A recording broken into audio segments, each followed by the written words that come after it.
Okay, so let me welcome you to this fifth out of 6 lectures on approximate dynamic programming.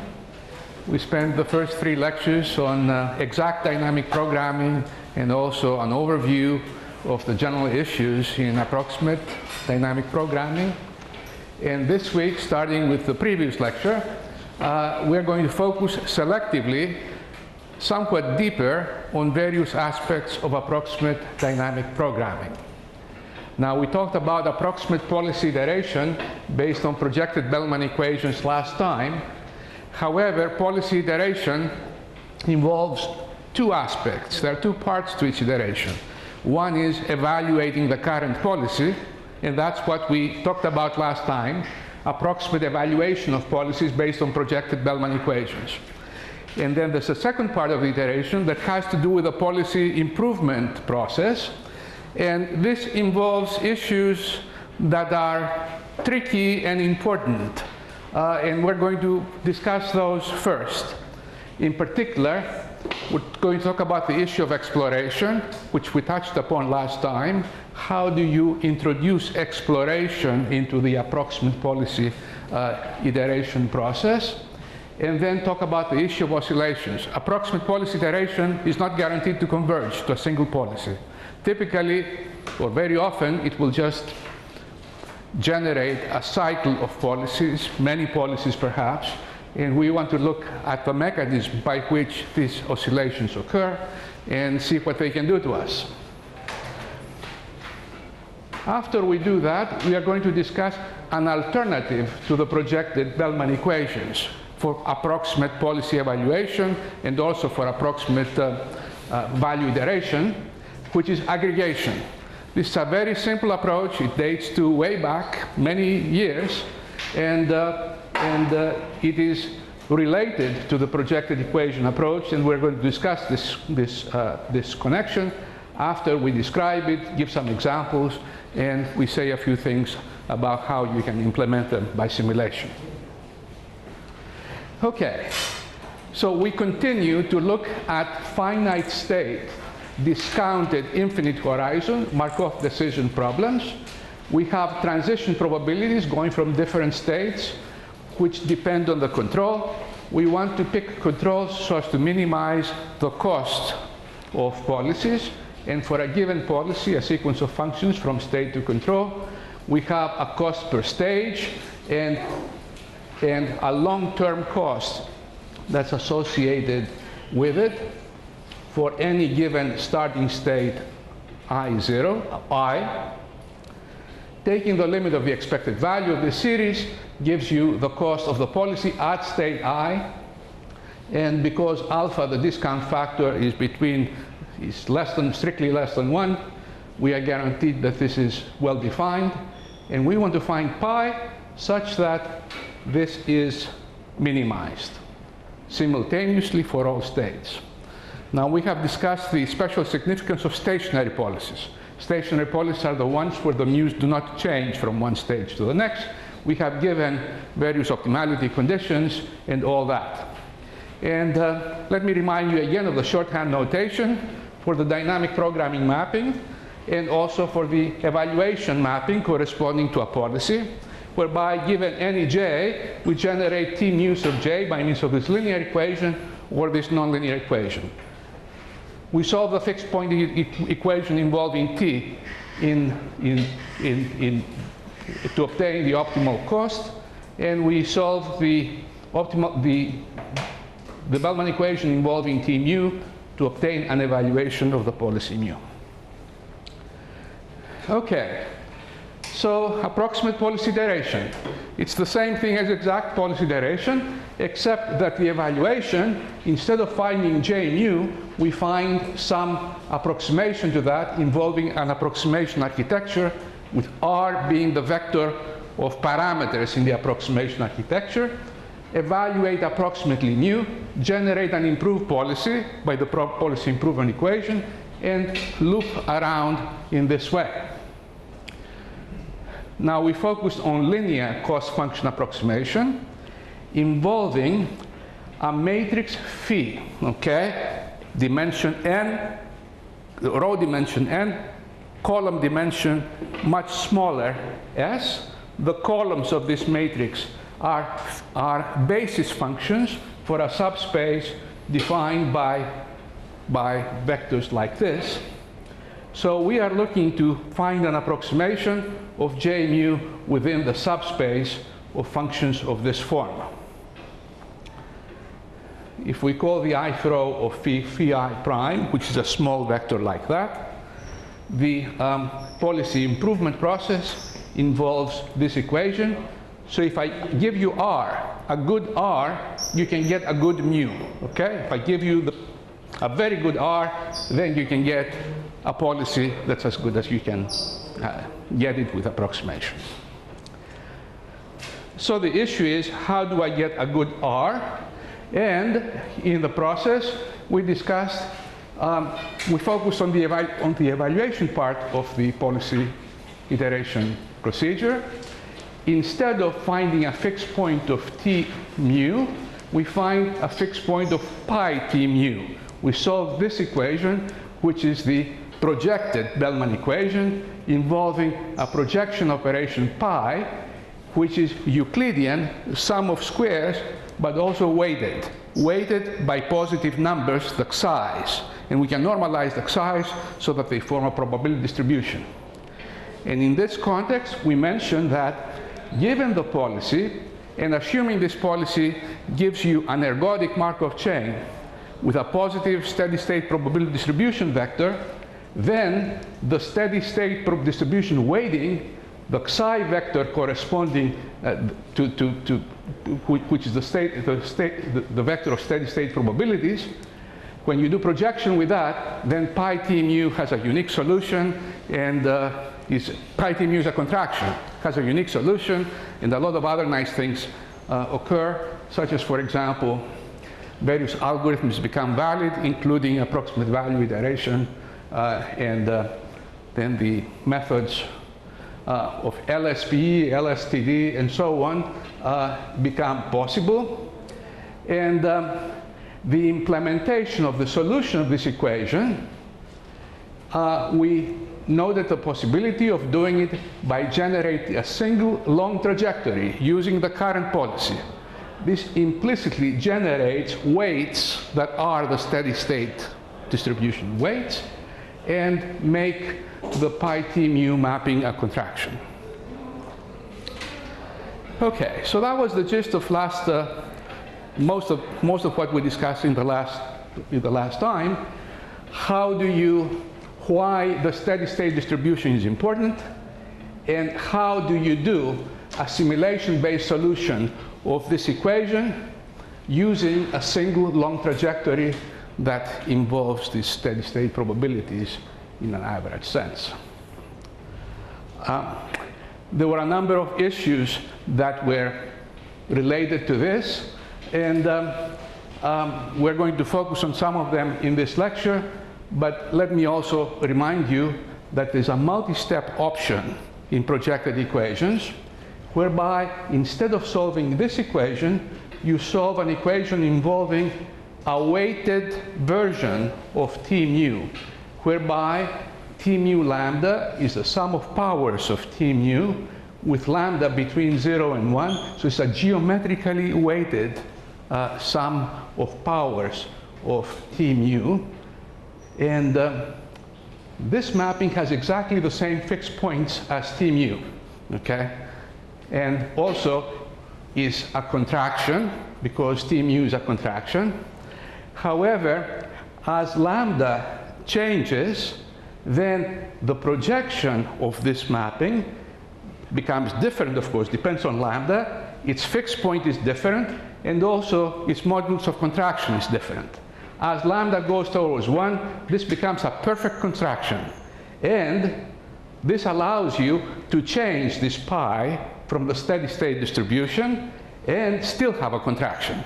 Okay? So that will come into the process of exploration. Exploration becomes better behaved when you have a lambda greater than 0, because you have better contraction properties. However, another major aspect of the weighted Bellman equation, lambda weighted, is that its solution depends on lambda. And for lambda equals 0, that case over there, it's something that involves an error that you see here. As lambda changes towards 1, then this error becomes smaller. And for lambda exactly equal to 1, you get the best possible approximation error, just the direct projection onto the approximation subspace. However, to solve this projected equation involves more noise, because as you make simulation-based evaluations of these weighted sums, each one of those involves more noise, because it's a mapping that relates far into the future. So more noisy terms, more noise here. You need more samples to counteract the effects of this noise. So that's the typical behavior, the typical trade-off. Large lambda, smaller approximation error, but you need more samples to generate an accurate solution. It's the so-called bias-variance trade-off. Okay, we're not going to come back to this, other than the fact that as lambda approaches 1, this contraction property is improved. Okay, so that's all we did last time. The policy evaluation part and how to solve it. Okay? Now let's talk about policy improvement. The first major issue is the issue of exploration.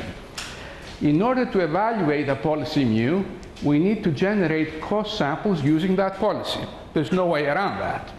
However, then if you use a single long trajectory, then this long trajectory using the policy will tend to go through states that are preferred from this policy. You may have, for example, a part of the big state space that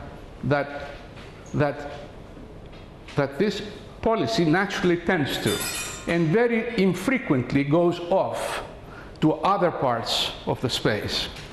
So the steady state distribution, the size of these other states is almost 0. If the Markov chain is not even ergodic, then some size are going to be exactly 0. So when you do a least squares fit or a projected equation fit with these weights, the states that are never or very seldom visited by this policy are going to be underrepresented. And the error that you will get for those states from the projected equation is going to be very large. However, these states may be important, perhaps not important for the current policy, but important for other policies. And you would like to include them in the approximation fairly. And so there may be a serious problem. The improved policy may be much different. There's huge errors because policies that mu regards as unimportant, mu bar may regard as very important. So that's the problem of exploration. We discussed it. And it's very serious, particularly when the randomness embodied in the transition probabilities is relatively small. If you have, for example, a deterministic system, then there is no natural noise in the system that makes you wander around and explore the state space. In order to deal with the problem, we need to change the sampling mechanism and at the same time modify the simulation formulas. In other words, we need to solve a different projected equation that involves projection pi bar with respect to an exploration enhanced norm. In other words, change the weights, and instead of psi, the natural weights of the policy, use a different weight distribution, zeta, that weighs other states more fairly. So zeta is more balanced than psi, which is the natural steady state distribution of the Markov chain of mu. So how can we generate this exploration enhanced weights, and how do we solve this equation now? Okay, that's the issue. And by the way, one more thing. What happens if mu is not ergodic? then some states will never be visited. So if we change the steady state distribution of mu, the psi, and use another distribution that goes across ergodic classes, recurrent classes, then that addresses this problem as well.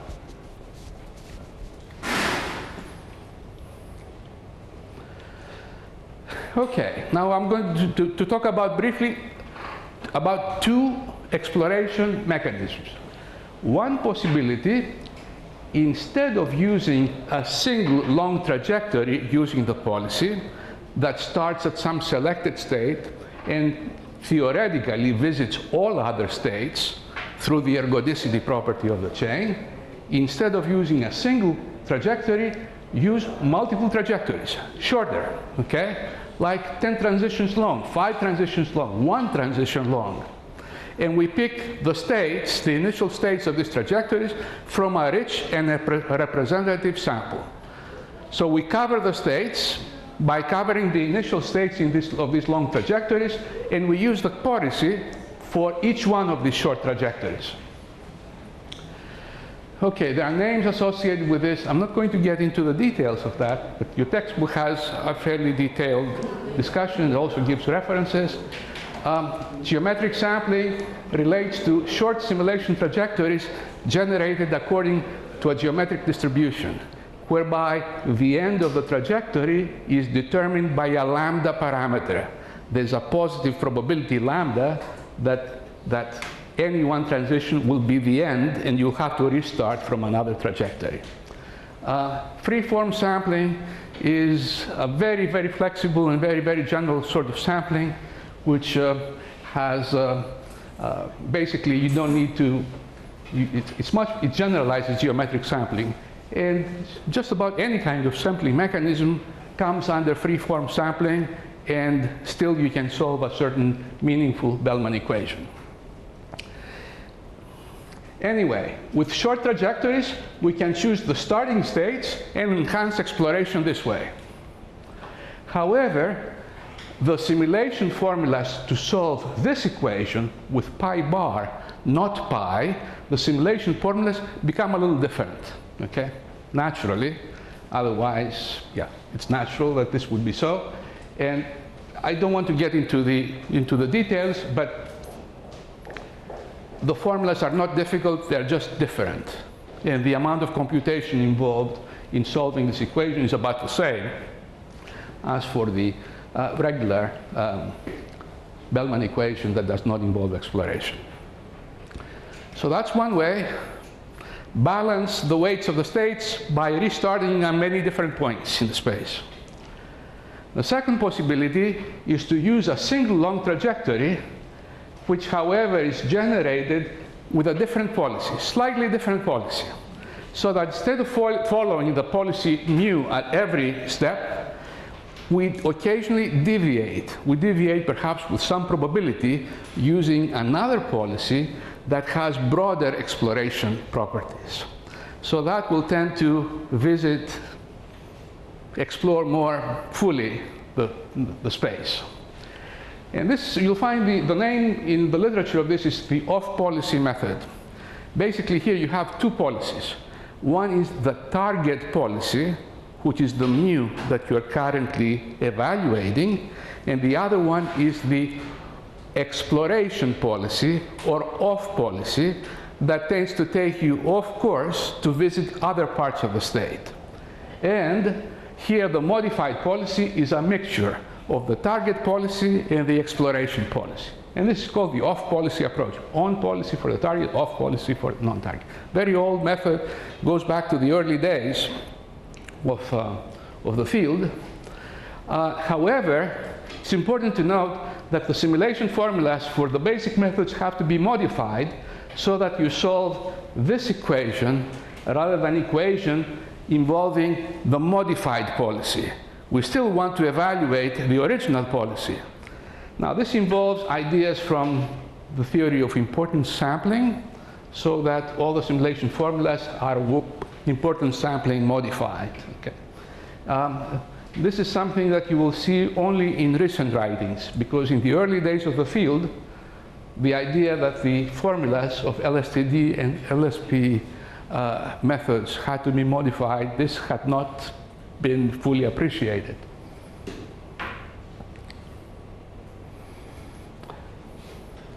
Okay, now here's another issue. Suppose we change from pi to pi bar. That will change the contraction properties of this mapping here. However, if lambda is positive and close to 1, then the contraction property of pi t lambda is restored, and the methods that need contraction have it. LSTD does not need the contraction of this mapping. It's a matrix inversion method that has a solution, gives you a solution no matter whether you have a contraction in this mapping or not. However, the other methods, LSP lambda and TD lambda, require that this is a contraction, and by getting lambda sufficiently large, you have this property.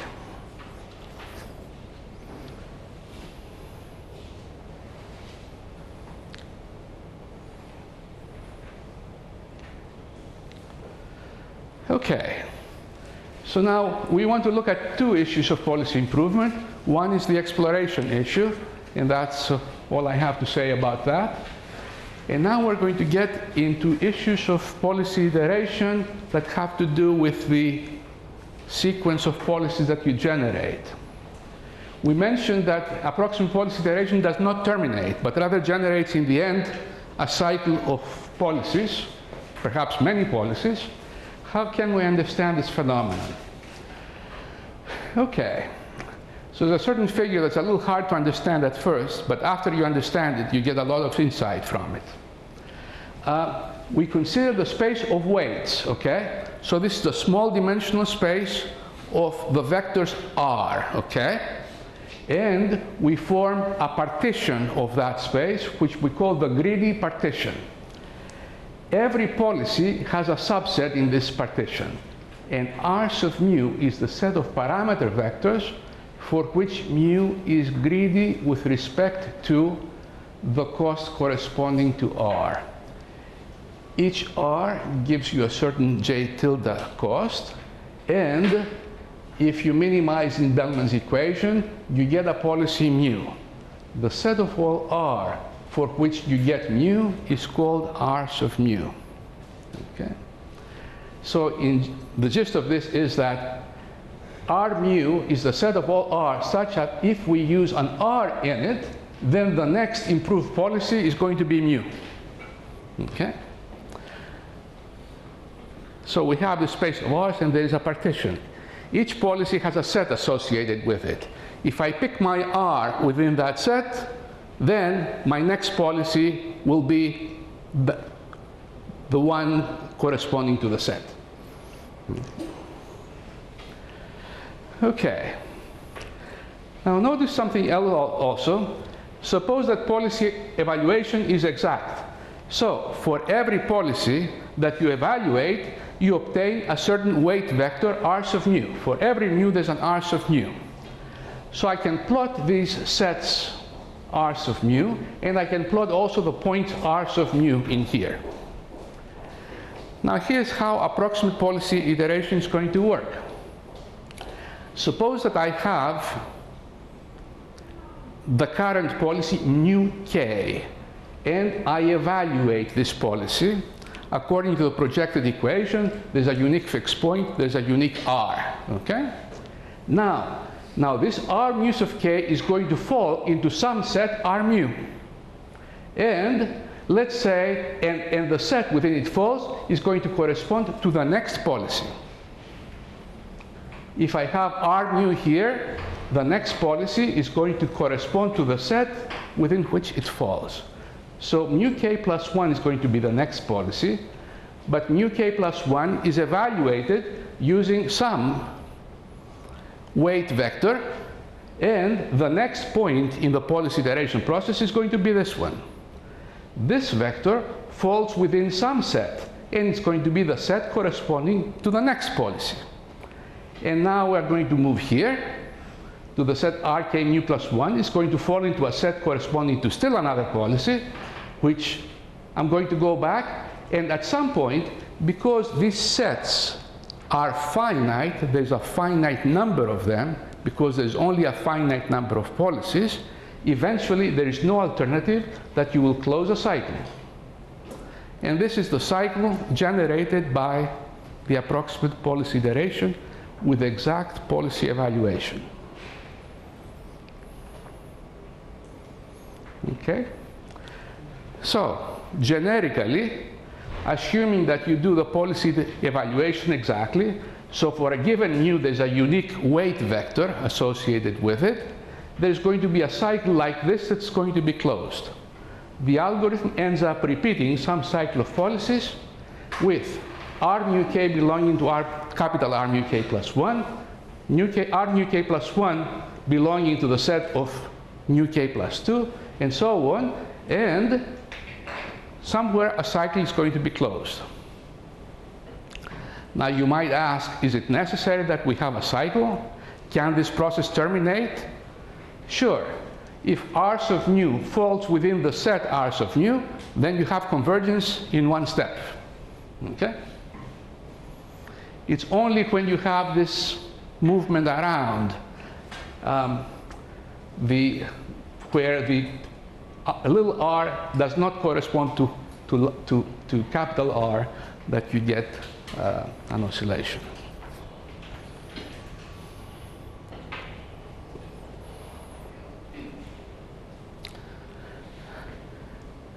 So in terms of this figure, the typical trajectory of approximate policy iteration is you start with some policy, you move into some new set corresponding to the policy, then you go to a new weight vector, a new set corresponding to that weight vector, involving a new policy, and so on. So you move between policies like that, and then you come to some point where you just go on a cycle.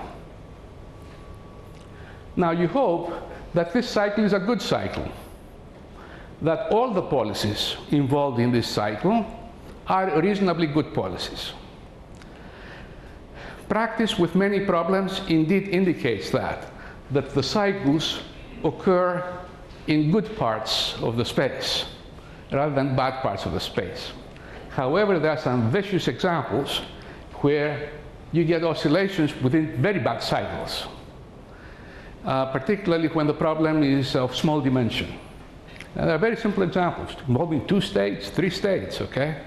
Very unusual kind of, but very revealing kinds of examples.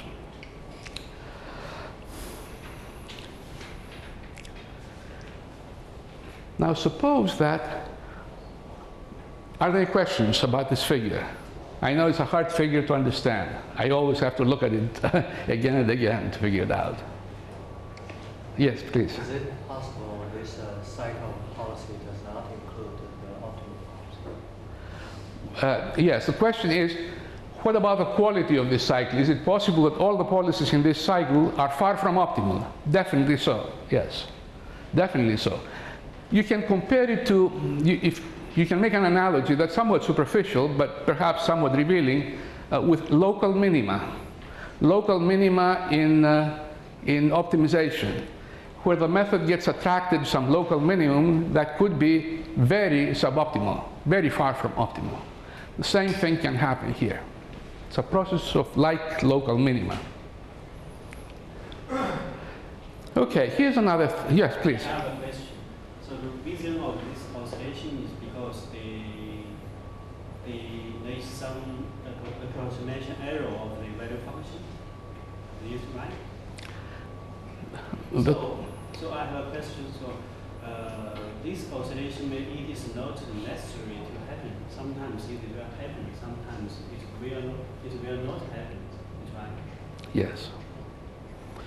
Yes. The question is it necessary that I get a bad oscillation? Definitely, you might get convergence to an exact policy in very few iterations. And it is also possible that this oscillation can happen, but all the policies here are close to optimal. Actually, this happens quite often. This algorithm cannot be guaranteed to converge, or sometimes it will converge, sometimes it will oscillate. In general, it will oscillate, and depending on how you do the policy evaluation, it may typically oscillate. Typically, yes. There is no convergence guarantee of this algorithm. There is only a hope that you will get a good cycle. There's also even worse. It's also even worse. Suppose you get a cycle, and you look at your computational results, and you see, well, there's got to be a cycle because I get this policy that's good, but I get this other policy that's very bad. And I keep oscillating between good and bad policies. How do I know that what looks to you as good policy is indeed good? Okay? How do I know that there is not another policy that's much, much better? So the performance of this algorithm cannot be guaranteed in general? It cannot be guaranteed in general, except for the generic error bound that I gave you earlier, which is so loose to be useless in practice. Okay. Convergence cannot be guaranteed, and you can gain some confidence about the results by doing some additional computations, but still there will be some doubt. There may be some doubt as to whether the results of the computation are good or bad, because you don't know where the optimum is. Okay, there are some even more weird things happening here. If we have a certain policy, mu k, let's say the typical policy, solving the projected Bellman equation will give you a unique weight vector. However, if you use an optimistic method, whereby you solve this Bellman equation only approximately, then you're going to get something that has some error. All you can say is that from R mu k, you can go towards this point, but not necessarily at it. So a different kind of figure will work then, whereby, let's say we have policy mu1, and then we generate policy mu2 by policy improvement, and from here we go part of the way towards this, but we don't quite reach it because we use an optimistic algorithm. And then from here we go towards here, but we don't quite reach it. So what's happening is the magnitude of the oscillation becomes reduced, becomes less. If you make the evaluation progressively more and more optimistic, then you can get smaller and smaller oscillation, and in fact you can get convergence of the weight vectors. And then the strange thing is that you can have convergence of the R vectors as you're having an oscillation of policies.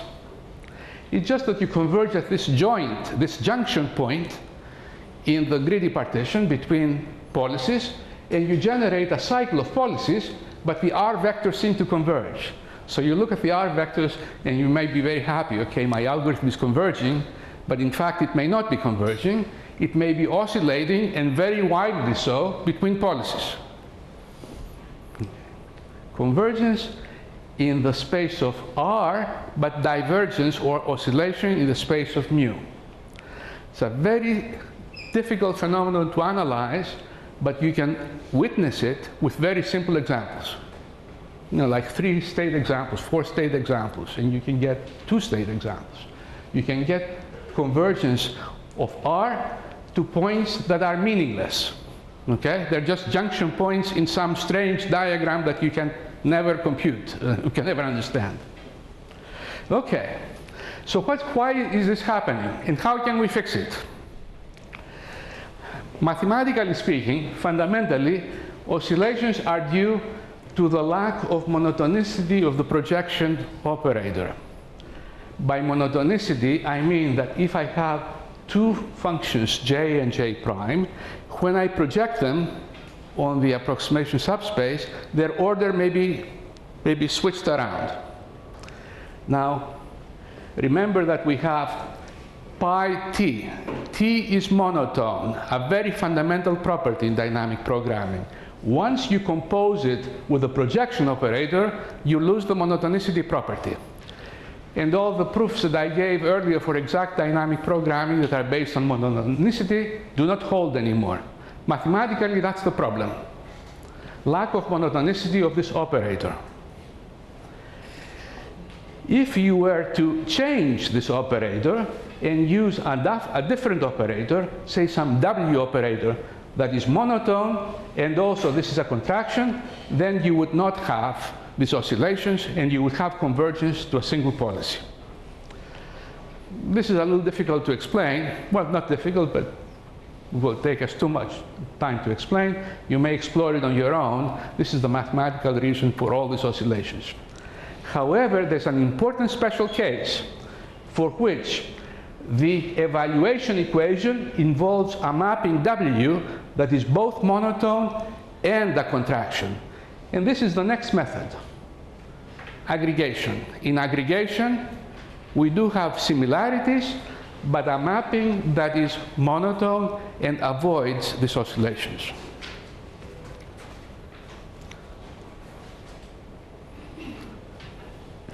So let's leave this thought at this point, and then we'll come back after a break to look at aggregation and why this is happening. Are there any questions? Yes? Can we theoretically analyze the influence of inadequate exploration? Can we set some error bound for inadequate exploration? Okay, the question is,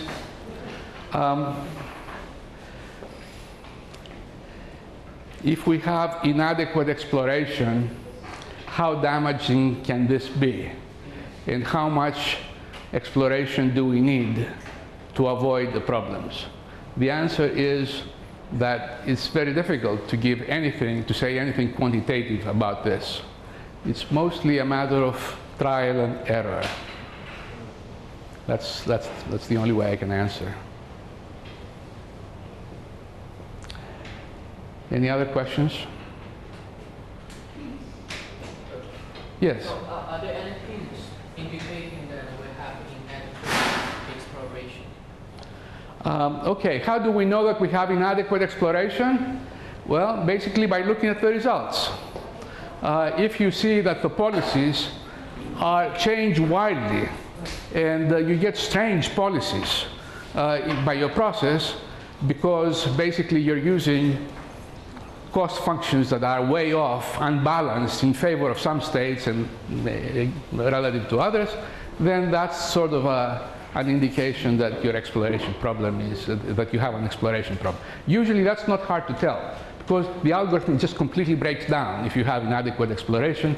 So if you see that you're getting garbage, that's the first place that you look. Is my exploration sufficient?